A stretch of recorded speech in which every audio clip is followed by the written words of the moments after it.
Koyambedu flyover இப்போ பார்த்தீங்கன்னா 4 பக்கம் இறங்கலாம். ஒரு பக்கம் பார்த்தீங்கன்னா மெட்ராஸ் டு சென்ட்ரல்லேருந்து பூந்தமல்லி போகிறது, இன்னொரு பக்கம் கோயம்பேடு போகிறது, அண்ணா நகர் போகிறது.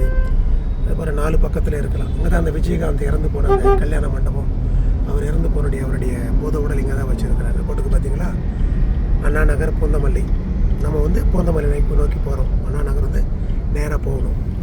அதான் அந்த கோயம்பேடு மெயின் ஜங்ஷன். இது நல்ல ஒரு வளர்ச்சியான ஒரு இடம் தான். இப்போ பிரிட்ஜுக்கு மேலே வண்டிக்கு போகுது பாருங்கள், கீழே இருக்குது. சைடில் பாரு, நல்லா அழகாக ரோட்ஸ் எல்லாம் நல்லா மெயின்டைன் பண்ணுறாங்க கார்பரேஷனில். நல்லா இருக்குது அழகாக ரோட்ஸ் எல்லாம்.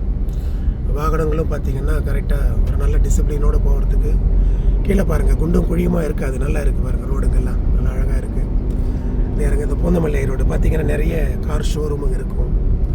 இந்த பார்த்திங்கன்னா டொயோட்டா இருக்கும், FEL ஹுண்டாய் கம்பெனியோடு இருக்கும், டைல்ஸ் கம்பெனிங்க. இந்த பார்த்திங்கன்னா இந்த பக்கம் தியேட்டர், ரோகிணி தியேட்டர் இருக்குது பாருங்கள். பார்த்தீங்களா, ரோகிணி தியேட்டர் இருக்குது.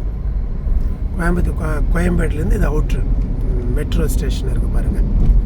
கோயம்பேடு மெட்ரோ ஸ்டேஷன் வர்றது நம்ம பார்க்குறது அதுதான் கோயம்பேடு மெட்ரோ ஸ்டேஷன். தெரியுதுங்களா, கோயம்பேடு மெட்ரோ ஃப்ளைஓவர் இருக்குது பாருங்கள். இந்த மெட்ரோவுக்கு போகிறதுக்கு இந்த பக்கம் ரோடு கிராஸ் பண்ணி அந்த பக்கம் மெட்ரோவுக்கு போகிறதுக்கு உண்டான ஃப்ளைஓவர் இது.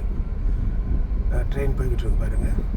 24 ஹவர்ஸும் பிஸியாகவே இருக்கக்கூடிய ஒரு ரோடு பாருங்கள். நல்ல கட்டடங்கள் எல்லாம் பார்த்திங்கன்னா 10 மாடி 15 மாடி கட்டடங்கள் நல்லா இருக்குது. ரோடுங்க பாரு எவ்வளோ அகலமாக பண்ணி வச்சுருக்குறாங்களா, ரொம்ப ப்ராடாக இருக்குது ரோடுங்கள்லாம். இந்த பக்கம் போனோன்னா, நம்ம இந்த சைடு போனோம்னா கோயம்பேடு பஸ் ஸ்டாண்டு போகலாம்.